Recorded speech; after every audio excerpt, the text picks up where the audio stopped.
अस्सलाम वालेकुम everyone, welcome और welcome back to my YouTube channel. Hope you all are doing well. तो आज मैं आपके साथ बहुत ही मज़ेदार सी आलू गोश्त की रेसिपी शेयर करने वाली हूँ। बहुत ही मज़ेदार सा आलू गोश्त रेडी हुआ था, तो चलें स्टार्ट करते हैं।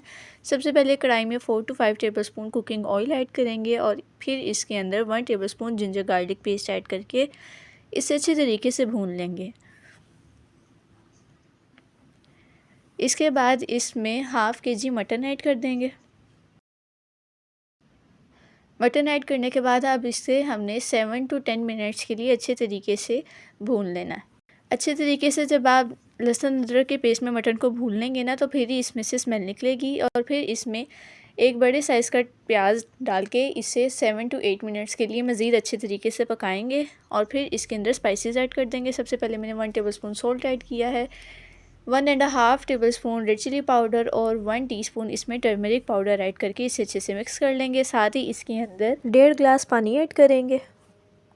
अब इसे पकने के लिए रख देंगे जब तक कि मटन अच्छे तरीके से पक नहीं जाता। चाहे तो आप कढ़ाई में बना लें तो आधा घंटा लगेगा, और अगर तो आप प्रेशर कुकर में टाइम लगवाएंगे तो विदिन 10 मिनट्स मटन गल जाएगा। अब इसे पकने के लिए रख देते हैं। अब आधे घंटे बाद जी मटन हमारा अच्छे तरीके से गल गया है। अब इसके अंदर 1 पाव आलू ऐड कर देते हैं।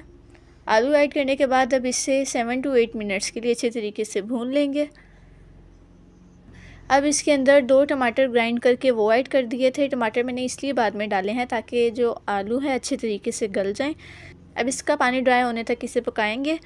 चलें जी, अब इसके अंदर हमने पानी ऐड कर देना है। जितना शोरबा आपको चाहिए उतना आपने इसके अंदर पानी डाल देना है और अब इसे तकरीबन 2 उबाले आने तक पकाएंगे।